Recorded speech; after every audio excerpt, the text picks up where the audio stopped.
Welcome to the Core Women Podcast, the place for women entrepreneurs, authors, and self-starters looking to build community and gain valuable insights through expert interviews with women at the top of their game. Join your host, podcaster, producer, expert coach, entrepreneur, and author, Dr. Summer Watson, as she aims to inspire and empower you through these candid conversations. Lean in and embrace the journey.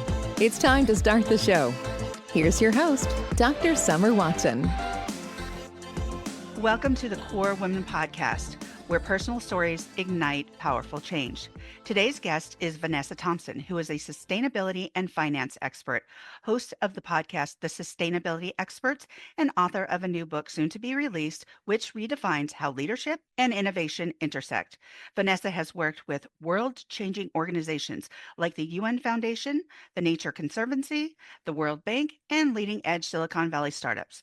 On her Powerhouse podcast, she has featured icons like Olympian Venus Williams, former Inc. and Forbes CEO Eric Schurenberg. In this episode, we explore how Vanessa's journey from graduating summa cum laude at UC Berkeley to earning her MBA and building a cross-sector career has led to a bold new vision for sustainable leadership. If you're curious about how purpose-driven finance, climate solutions, and high-impact storytelling come together to shape our future, this one's for you. Welcome, Vanessa. Thank you so much for having me, Summer. That was great. Thank you. That was a lot because you've done so much, and we're going to get into this because you have an exciting background. So before we dive into your professional journey, if you could describe your life to this point in one word, what would that word be and why? I love that question. I would say curious. And the reason that I say that is because I think that innovation or creating something new and creative always starts with a spark of curiosity. So you mentioned that I worked in a bunch of just Silicon Valley startups and also some larger organizations as well too. And this whole journey of writing a book and starting a podcast, launching my own consulting firm around this as well too, all started from curiosity, really asking those questions as to what makes an innovative organization. Why is it when I was working at a venture capital group, seeing dozens of pitches come in every week?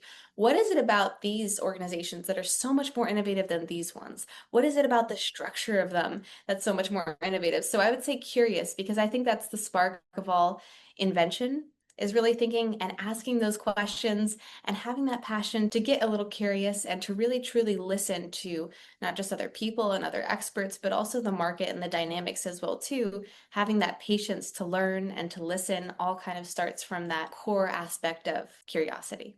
Wow, what a fantastic answer. Love it. Thank you so much for that. So, what drew you to work at the intersection of sustainability, finance, and innovation? I'll start out, which I was working at this NASA-based biofuel startup. So it was a NASA-based technology that had spun out to become its own venture. And I worked there, and I worked at another number of clean tech startups as well too. If you're familiar with eVTOL, which is kind of similar to electric helicopters, I worked at one startup that was like that, and I worked at a venture capital group and all of these different places. And I really wanted to start to answer the question, growing up in Silicon Valley, what is it about certain startups that are inherently more innovative than others? And particularly, I was seeing this trend. And this trend was that clean tech startups were faster at developing IP, they were better at retaining talent, and they were quicker to market.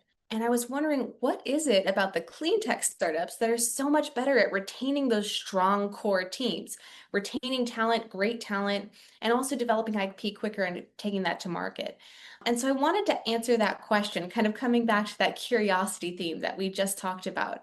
And that's kind of when I started delving in from the clean tech world, kind of a little bit more into the innovation side of things, is really asking those kind of initial questions. And I noticed that sustainability wasn't just this kind of nice thing that could be added to a business, but it was actually something that was bringing all of those teams together. It was actually motivating the team to take bigger risks, which is necessary for innovation. You have to be able to be risk-taking because it was about something bigger than just the organization. When you have a sustainable organization, it's about something a little bit more existential than just the venture itself.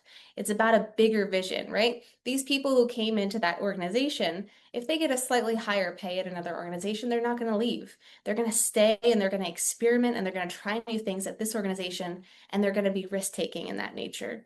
And so that's kind of where the innovation side of things kind of all came together. I was always, of course, interested in sustainability and finance. And finance has been true throughout my career, from those early day startups to working at larger organizations.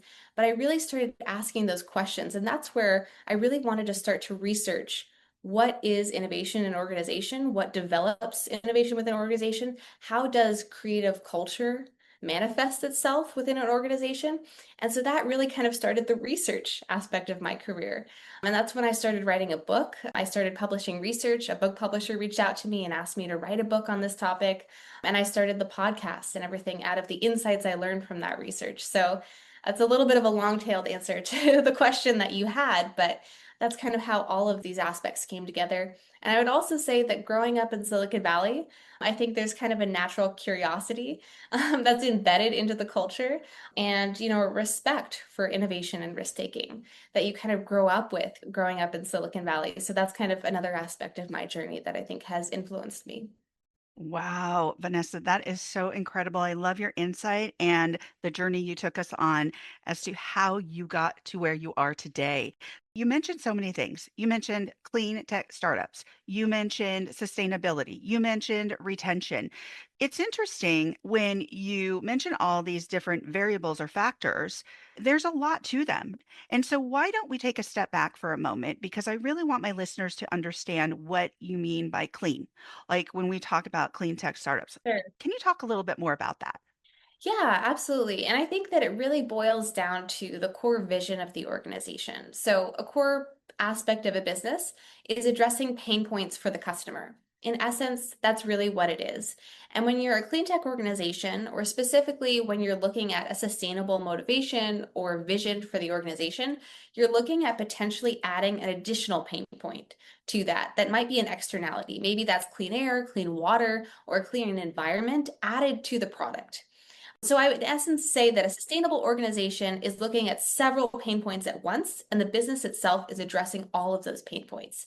There's a few advantages to that, and one of those advantages is that you're offering multiple sources of value to the same customers, meaning that you can either pay more for those traditional customers, so you can maybe have a higher pricing, potentially you'll have more customer loyalty. It doesn't necessarily mean that the pricing will change, but all of these added benefits, when you give more value to those customers, means that the business itself is adding more value and can be valued at a higher valuation as well too.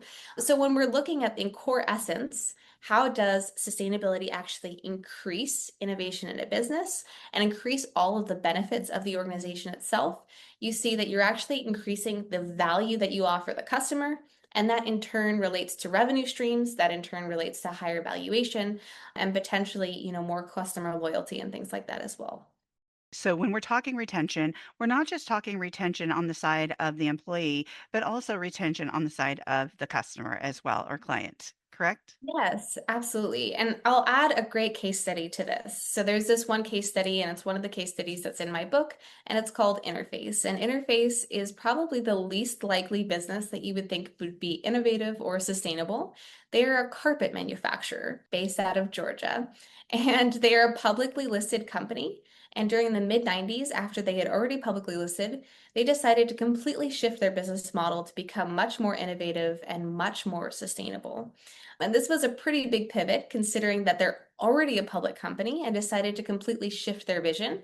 And I think that's one of the reasons why it's so inspiring as well too, because we normally think of startups being the change makers, but large organizations also can be great change makers and become much more innovative and creative in their culture.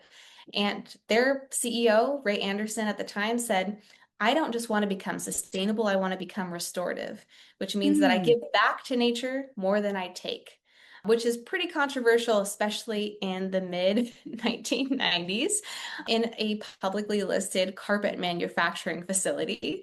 And so that was something that was really interesting. But what we see is that now this organization is listed as one of the most innovative corporations in the United States, as well as one of the most sustainable organizations in the United States.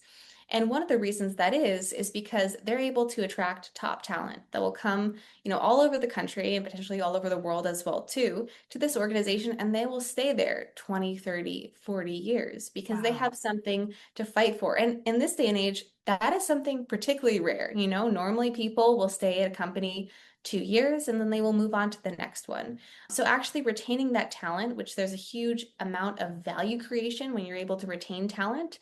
There's a huge amount of value lost if you have that high turnover every 2 years. So when you look at a company like Interface, you're able to see why they're able to develop so much IP that's leading in the market. Nowadays, they actually have IP that's also used by Gucci and Adidas in the market, which would have never been done if they hadn't set out this very innovative and sustainable journey. And I can go into some of the things in terms of how they did that, but that's kind of one overarching example of how a sustainable mission is able to attract and retain top talent and therefore create a more innovative culture, which results in more competitive advantage in the market, more IP, customer loyalty, all sorts of benefits. What a great case study. What a great example, because it really does speak to the retention variable of both the client as well as those employees. Yeah. And those people coming from all over the world wanting to look at this company as an example of what we can do. And it's not overly surprising for me that this was starting to happen in the 90s, because Yeah. I would say that in the 80s, when I grew up, that would have been absolutely shocking, right? But it was Right. still happening in places like the Silicon Valley.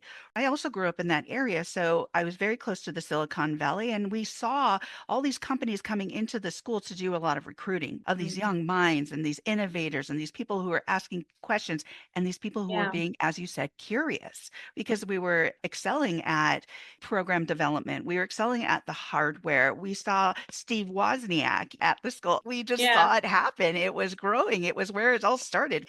And Yeah. so when you bring on case studies like this, it's like that was kind of like the upswing at the time of major innovation of something like this being really relevant. And Yes. it got more so. But I love that case study. And you actually beat me to my next question, which is you've worked with both massive institutions like the UN and startups in Silicon Valley. What lessons have you learned about driving sustainable change across such different ecosystems? Yeah, absolutely. And I think, of course, that case study ties beautifully into that. But I think for a lot of our listeners, they might be also asking themselves a similar question, whether they're working at a large corporation or whether they're an entrepreneur and they're somebody who's listening to this podcast. Of course, you have to stay competitive. And the way to do that is you have to be innovative. You have to create new products. And of course, people think of Silicon Valley, they think of the lean innovator concept model in order to be an answer or a solution to that inquiry. Seeing all of the uncertainty in the market, seeing all of the competition, the squeezing of the margins. Of course, they have to produce more. They have to produce more product. They have to be more creative. They have to think of new innovative ways to reach their customer because competition is up. And I think everybody is seeing that, whether you're working in a large institution or you're working in a small institution. And so, of course, the answer is innovation. So, how do we do that? Of course, most people think, okay, well, we have to adopt this lean innovator mindset. And what that really is, in essence, or what the Silicon Valley mindset is, per se, is something what I call in my book as moon missions.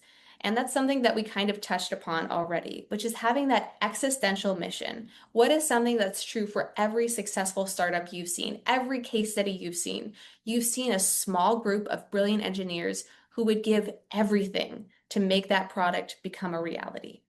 They had an existential crisis to see how am I going to create this core concept and turn this into a platform that's going to be used by the masses, right? And they were willing to fight for that. And so this moon mission ideology, this moon mission mindset is critical for creating a culture where all of that can happen, where all of those next steps can happen. And I'll use an example for this.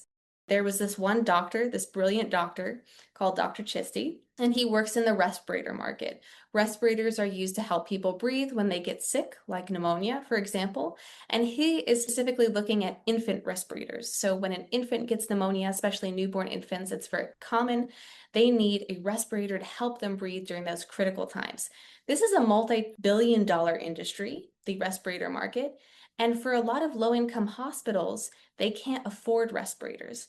They normally cost anywhere from 10,000 US dollars to 20,000 US dollars. And that can be a really big price tag depending on geographically where you are, if you're in a hospital that doesn't have a high budget. And that means loss of life when you can't afford those respirators. So he had this unparalleled motivation to say, how am I going to drop the price on respirators so that I can get infant respirators to all hospitals, regardless of the cost? And he was able to create a breakthrough in the market that took the price from 20,000 US dollars to $3. Wow. Now, there are a lot of brilliant engineers in this market. There's no shortage of that. We're looking at a multi-billion-dollar industry with plenty of brilliant doctors.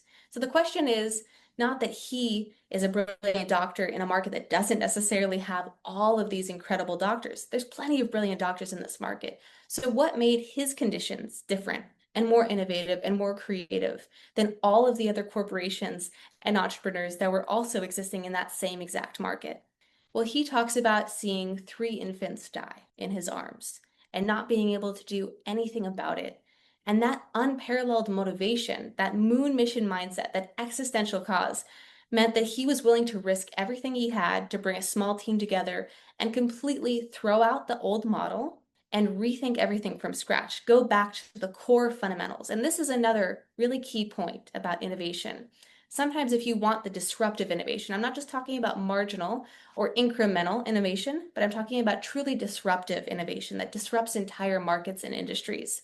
Sometimes you have to throw out the existing model and go back to the core fundamentals of what works. And oftentimes you have to have a constraint to do that. And in his case, it was cost. The cost constraint meant that he had to completely throw out the old model and start from scratch. And sometimes that's a really useful way to think about your new disruptive innovation. Wow. And I think that as I'm hearing you speak and talk about this particular case study, it goes as an example to risk, being Yeah. willing to take that risk, Hmm. starting over and letting the ego go and say, it's okay to start over. It's okay Yeah. to begin again and look at the foundational aspects of what we're doing because we're trying to save more lives. This was the Yeah. passion. This was his lived experience. This was his phenomenological experience. Mhm. And that's just a fancy way of saying that was his lived experience. And he was reporting Yeah. this. And when we go into the doctor, we check in, we're given usually like a little questionnaire. Answer these yes, no questions, right? But the Yeah. major information comes when you go into that door and you meet with that clinician and they ask you those questions. How are you Mhm. feeling? And you watch their behavior. You hear what they're saying. You have some reflective thoughts about what could be happening. You ask those questions and you try and gain their lived experience without imposing additional information into that. You just want to hear. You just want to gather the data. And that's what's so interesting about these cases is that they've gathered enough data. They know the variables that are influencing the change, but then we get to what's going to sell that product because passion isn't the only thing that sells. It's how do you market that? How do you connect with the community in a way that you're going to have a real selling point? You're going Yeah. to find your client. And so, talk about the title and your book. Talk more about the book. Yeah, well, I think it feeds nicely into that. So the title Yeah. of the book is called Inventive by Nature, and it's featuring over 60 case studies of clean tech executives. And I really wanted to take a case study based approach because I feel for people who are working in business, whether you're in a small organization or a large organization, I'm sure a lot of the people listening, having a case study approach is really, really effective. Not being too theoretical, but really showcasing what worked for a certain business and what didn't work for a certain business and what were the real outcomes from that. And so the 7 principles towards innovation that are based on those overarching 60 case studies. So I wanted to make sure that all of the principles that I'm talking about, all of the research I'm talking about, all the advice that I'm giving in the book is based on businesses that have already succeeded and failed on the basis of those principles. And so that's really what I wanted to do. But talking about your point of listening, particularly of listening to the customer, but then listening to all stakeholders is definitely a key next step. So of course we have to create the right conditions and the right environment for innovation. And a huge part of that, of course, is that existential fight, that moon missions, that's something that's going to drive us and make those necessary risks in order to be more creative. And then the next piece is, of course, listening. Can we really deeply listen to those pain points in order to create the necessary value for our customer? And there's a great case study on this that I also have included in my book. And it's really about listening. And it's of this hotel development company. Now, hotel development companies, they come into a rural area and they build a beautiful new hotel. These are not necessarily organizations that are known for listening to the local community, that are listening to local stakeholders, right? But this one particular company decided to do something entirely different. They weren't just going to listen to their customers, they were going to listen to all of their individual stakeholders, including the local villagers that were in that town where they decided to build the hotel. And the key part about listening is that sometimes you're going to hear things that surprise you or seem completely off your agenda. And you're going to still have to listen and try to understand that. And that's really the hard part of listening. I think most of us kind of initially think that, oh, okay, we'll just listen and we'll try to compromise and we'll try to bring that person's perspective into our own. But sometimes that person's perspective is so far off, but you still have to listen to it. You still have to try to truly understand it. So when this hotel company came into this particular village, they asked the villagers what it is that you want, because we really want to listen to you. We want to listen to your needs. And they asked for two very surprising things, and most businesses would completely ignore these two things. The first thing they asked for was a banana farm. And the second thing that they asked for was sailboats, particularly sailboats that were really traditional for their particular culture. Now, most hotel companies would say, well, that's great, but that's not really what we do. We don't really offer both of those things. But they decided to do it anyway. And they invested in a huge piece of agricultural land surrounding the hotel, which created a very unique farm to table experience for all of their guests. And then they also did invest in those sailboats and taught the villagers how to use those sailboats. And so all of the customers of the hotel have a very unique sailing experience that you can only get at this particular hotel. So people all over the world are traveling to have this very unique sailing experience with this local community. And so I think what's interesting about that and what's interesting about listening is that sometimes listening, even not just to your customer, but to all of your stakeholders, can be the spark for that innovative idea that you need, that spark of creativity. In both of these cases, these were two things that most businesses would completely set aside. But because they said, okay, let's think about how we can take this wild idea and then bridge that with our business model, it created an incredibly powerful, innovative solution. And so sometimes listening isn't just great when you're talking only to your consumer, but when you're listening to all of your individual stakeholders, that is a great way to come up with your next innovative idea if you're willing to truly bridge your business model with that particular idea. What a great example. That also helps contribute to the collaboration, the understanding, Mhm. the empathy. If you're Mhm. taking away something from the environment, how are you Mhm. actually giving back to it? Yeah. So you need all those stakeholders, and you're going to be a reflective listener. And that qualitative data is so important. What Yeah. another great case. So you also have a podcast. Tell us a little bit more about the podcast.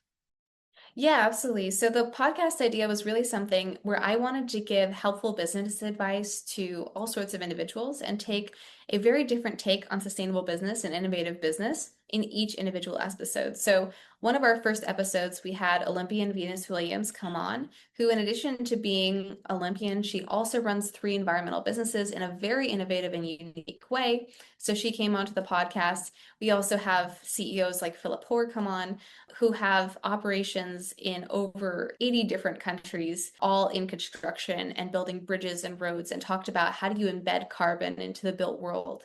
And the reason why I wanted to take such different individuals in each individual podcast is I really wanted to give the practical advice, not just the theoretical advice of what happens in sustainable business or innovative business, but really say, if I need to order my products by tomorrow, how do I create this supply chain that is resilient, right? What is something that I'm going to use and implement tomorrow, not just 10 years down the road? And so that's what the podcast is all around. It's called the Sustainability Experts. And that's why I wanted to design it around that. And it all kind of bridged out of course, the book and speaking and consulting with businesses and helping, small to medium-sized enterprises really think more creatively and innovatively. And the podcast was a great way to bring this information and knowledge to everyone, because I really wanted to provide this to the masses and not just to my individual clients. And so that's kind of what created and started the podcast. Well, that's fantastic. I absolutely love your website, the podcast, what you offer to community for education and for enlightenment and innovation.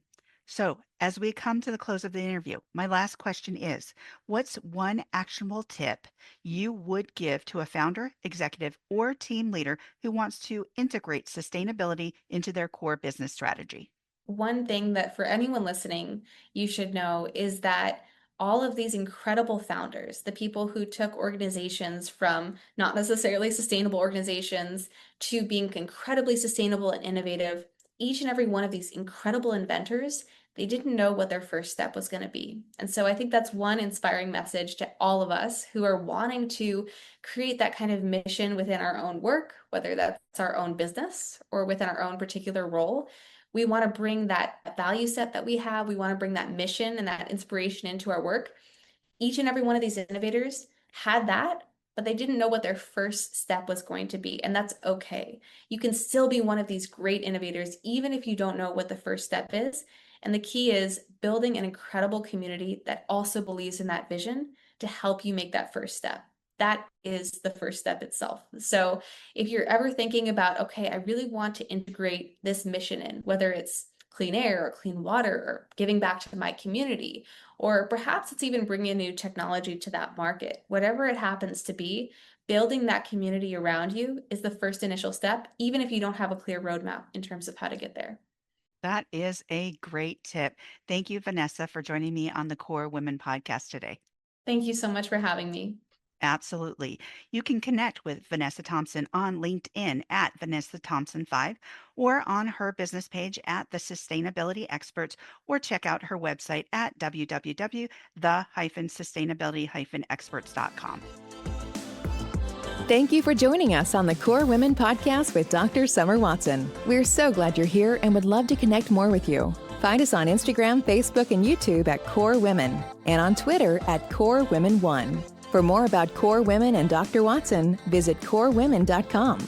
Want more support and resources for amazing women like you? Great! Join Dr. Watson and Jen Fontanilla at the Life, Love, and Money Collective, a Core Women production that aids in understanding the key traits that might be getting in the way of living a life that you are absolutely passionate about. Connect with Summer and Jen and find out more at thelifeloveandmoney.com.